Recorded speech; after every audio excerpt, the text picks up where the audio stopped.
मी doctor सीमा आपल्या सगळ्यांचं स्वागत करीत आहे आपलं यूट्यूब चॅनल सायकोजिनियस वरती। मागच्या लेक्चरमध्ये आपण बघितलं सायकोअनालिसिसमध्ये डॉक्टर सिगमंड फ्रॉइड यांनी सांगितलेल्या वेगवेगळ्या संकल्पना, व्यक्तिमत्वाची संरचना, मनाची रचना, त्याच्यानंतर defence mechanism, psychosexual developmental stages हे आपण मागच्या लेक्चरमध्ये अभ्यासलं। आता आज आपण अभ्यासणार आहोत समष्टीवाद, गेस्टाल्टिझम। समष्टीवादामध्ये वर्दायमर, कोहलर आणि काफका यांचं जे योगदान आहे ते अमूल्य आहे, ते आज आपण बघणार आहोत। विद्यार्थी मित्रांनो, व्हिडिओ अत्यंत महत्त्वपूर्ण आहे।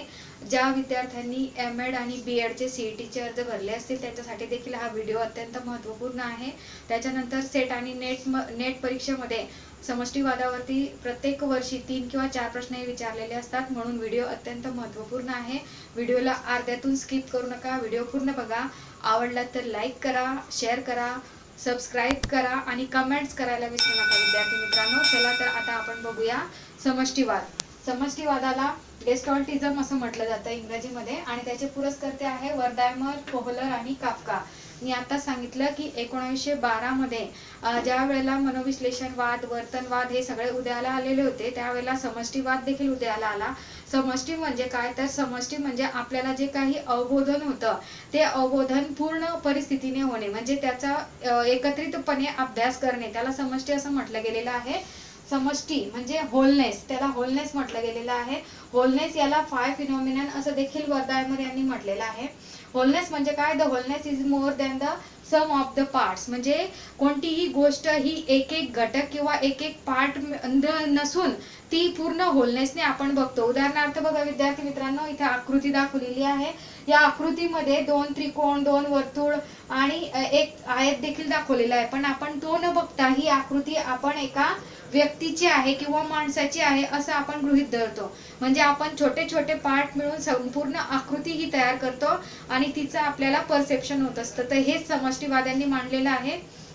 ज्या वेळेला आपल्याला कोणत्याही घटनेचं आकलन करायचं असतं तर ती होलनेस म्हणजे पूर्ण तिच्या समग्र भागाचं एकत्रीकरण करून आपण त्याचं मर्म लावून नंतर मग आपण तिला मर्म दृष्टिकोनातून बघतो, म्हणजे होलनेसने आपण तिला बघतो। हे वर्दायमर यांना मांडायचं होतं। कोहलरचा प्रयोग आपल्या सगळ्यांना माहितीच आहे की कोहलरने चिंपॅन्झी नावाच्या माकडावरती प्रयोग केलेला होता आणि त्या माकडाला केळी मिळवण्यासाठी त्याने काठीचा उपयोग कसा केला हे आपण त्या प्रयोगामध्ये बघितलेलं आहे की मर्मदृष्टी ज्या वेळेला व्यक्तीला प्राप्त होते तेव्हा तिच्या समोर कोणती तरी समस्या असते आणि ती समस्या सोडवण्यासाठी ती समग्र परिस्थितीचा विचार करते, याला होलनेस असं म्हटलं गेलेलं आहे। वर्दायमर यांनी अभ्यास पद्धती सांगताना अंतर्निरीक्षण आणि वस्तुनिष्ठ बाह्य निरीक्षण या 2 पद्धती सांगितलेल्या आहे। विद्यार्थी मित्रांनो, समष्टीवादामध्ये निरीक्षणाला अत्यंत महत्त्व दिलं गेलेलं आहे। निरीक्षण करताना व्यक्तीचं बाह्य निरीक्षण आणि अंतर्निरीक्षण दोघांना महत्त्व दिलेलं आहे। कोहलरच्या प्रयोगामध्ये देखील आपल्याला आढळून येतं की ते जे चिंपॅन्झी माकड आहे त्याने परिस्थितीचं बाह्य निरीक्षण केलं आणि अंतर्निरीक्षण केलं समस्येचं, तेव्हा त्याला समस्येची उकल अचानकपणे सापडलेली आहे। म्हणून त्यांनी अंतर्निरीक्षण आणि वस्तुनिष्ठ बाह्य निरीक्षण या 2 पद्धती महत्त्वाच्या मानलेल्या आहेत। आता आपण बघणार आहोत समष्टीवादामध्ये दिलेल्या काही संकल्पना, कन्सेप्ट ऑफ गेस्टाल्टिझम। तर पहिली जी संकल्पना आहे दृक अवबोधन। दृक अवबोधन म्हणजे काय? दृक म्हणजे बघणे, अवबोधन म्हणजे पंच ज्ञानेंद्रियांद्वारे आपल्याला जे काही आकलन होतं, ज्ञान प्राप्त होतं त्याला अवबोधन असं म्हटलं जातं। विद्यार्थी मित्रांनो, पहिली संकल्पना त्यांनी मांडलेली दृक अवबोधनामधली सानिध्याचा नियम। त्यांनी असं म्हटलेलं आहे की कोणत्याही गोष्टीचं आकलन ज्या वेळेला व्यक्तीला होतं, अवबोधन ज्या वेळेला व्यक्तीला होतं तर त्यावेळेला ते दृश्य स्वरूपात होतं, म्हणून त्यांनी त्याचे काहीतरी नियम देखील सांगितलेले। पहिला नियम सांगितलाय सानिध्याचा नियम, प्रिन्सिपल ऑफ प्रॉक्सिमिटी।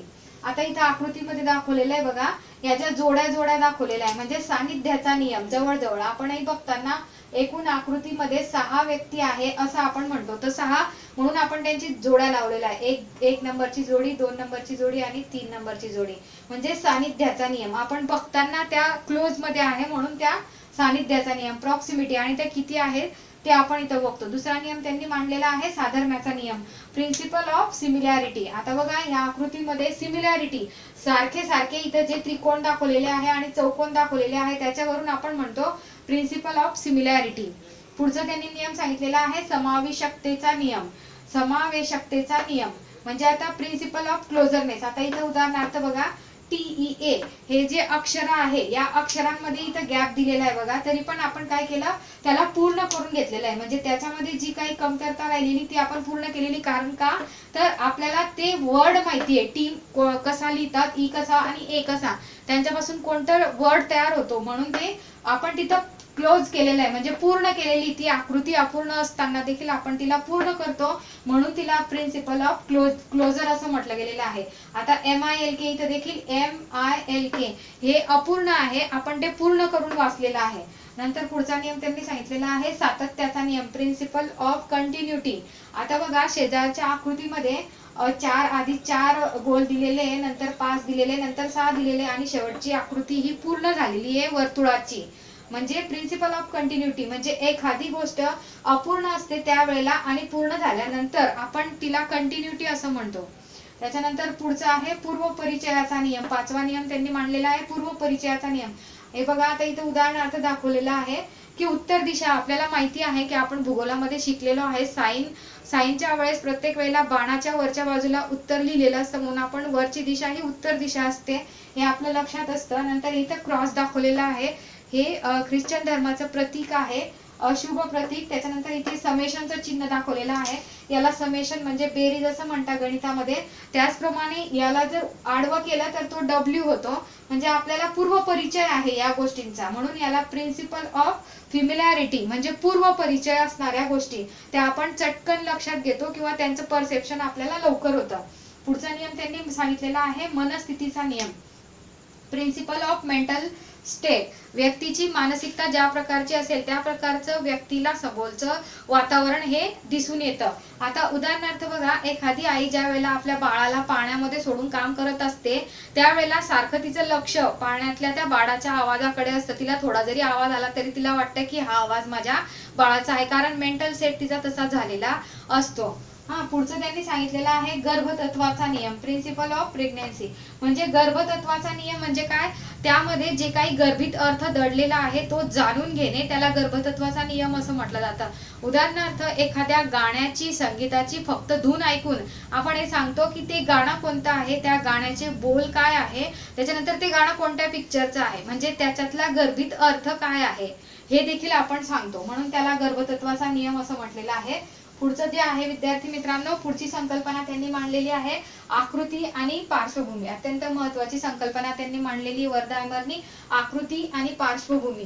म्हणजे आपण ज्या वेळेला एखादी आकृती बघतो त्याच्या मागची जी पार्श्वभूमी आहे ती देखील आपण बघत असतो, पण व्यक्ती डिसाइड करताना कोणतं तरी एकच गोष्ट निवडते की तिला आकृती निवडायची आहे म्हणजे आकृती बघायची की पार्श्वभूमी बघायची आहे, पण बघताना ती दोघं बघत असते. आता उदाहरणार्थ या फळ्यावरती लिहिलेलं सगळंच आहे, परंतु एखाद्या व्यक्तीचं लक्ष फक्त एखाद्या आकृतीकडे जाईल किंवा एखाद्याचं लक्ष फक्त मागच्या बॅकग्राऊंडकडे जाईल.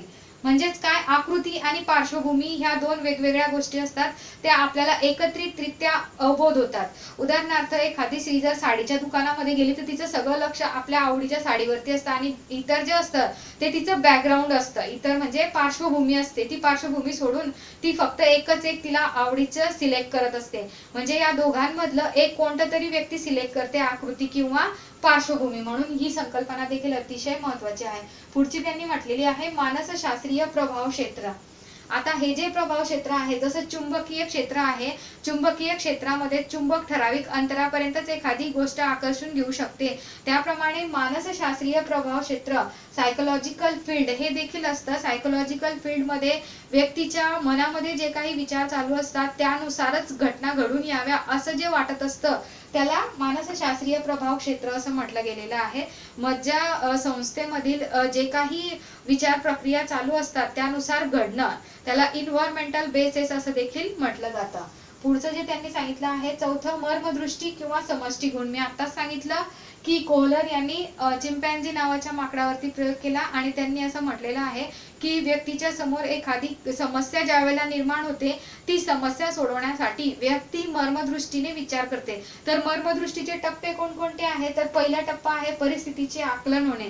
म्हणजे जर चिंपॅन्झी माकडाला त्याला जी काही केळी मिळवायची होती, म्हणून त्याने काय केलं, परिस्थितीचं आकलन केलं की केळी तर छताला लावलेली आहे, आजूबाजूला काही खोके आणि काड्या पडलेल्या आहेत, तर त्यांचा उपयोग मी कसा करू शकतो, म्हणजे बाह्य परिस्थितीचं त्याने निरीक्षण केलं. नंतर पुढचं आहे विश्लेषण, त्याला मिळवायचं आहे ते, म्हणून मी काय केलं पाहिजे, समस्या कशी सोडवली पाहिजे याचं त्याने विश्लेषण केलं. आणि पुढचं आहे संयोजन, मग त्याने ते सगळं एकत्रित गोळा केलं, खोके एकावर एक मांडले आणि काठ्या एकात एक अटकवल्या. आणि त्याच्यानंतर त्याला असं जाणवलं की आता माझी समस्या सुटेल, म्हणजे आता मला केळी प्राप्त करता येईल, म्हणजे त्याला मर्मदृष्टी मिळाली. असंच व्यक्ती काय करते, कोणतीही समस्या सोडवण्यासाठी मर्मदृष्टीचा उपयोग ही करत असते. पुढचं त्यांनी मांडलेलं आहे सर्जनात्मक विचार, क्रिएटिव्ह थिंकिंग. विद्यार्थी मित्रांनो, ज्या वेळेला व्यक्तीसमोर एखादी समस्या निर्माण होते, त्यावेळेला व्यक्ती विचार करायला प्रवृत्त होते. विचार करताना तिच्या मनामध्ये, डोक्यामध्ये अनेक प्रकारचे विचार येतात. उदाहरणार्थ कन्व्हर्जंट थिंकिंग, डायव्हर्जंट थिंकिंग म्हणजे एकमार्गी विचार, अनेक मार्गी विचार, क्रिएटिव्ह थिंकिंग, लॉजिकल थिंकिंग, हे सगळे विचार तिच्या मनामध्ये येत असतात. परंतु क्रिएटिव्ह थिंकिंग म्हणजे काय, तर सर्जनात्मक विचार म्हणजे जो विचार आजपर्यंत कोणाच्याही डोक्यात आलेला नाही किंवा कोणालाही सुचलेला नाही, असा नवीन विचार सुचणं, त्याला क्रिएटिव्ह थिंकिंग किंवा सर्जनात्मक विचार असं म्हटलं गेलेलं आहे. आणि हे सगळ्यात आधी कोहलर, काफका, वर्धायमर यांनी मांडलेलं आहे की समष्टीवादामध्ये एखादी समस्या सोडवताना चौकटीच्या बाहेर जाऊन ती समस्या आपण कसं सोडवणार आहोत, याला त्यांनी क्रिएटिव्ह थिंकिंग असं म्हटलेलं आहे. विद्यार्थी मित्रांनो, समष्टीवादामध्ये कोहलर, काफका यांचं योगदान हे अत्यंत महत्त्वाचं आहे. हा व्हिडिओ तुम्हाला आवडला असेल तर लाईक करा, शेअर करा, सबस्क्राईब करा आणि कमेंट करायला विसरू नका विद्यार्थी मित्रांनो. थँक्यू.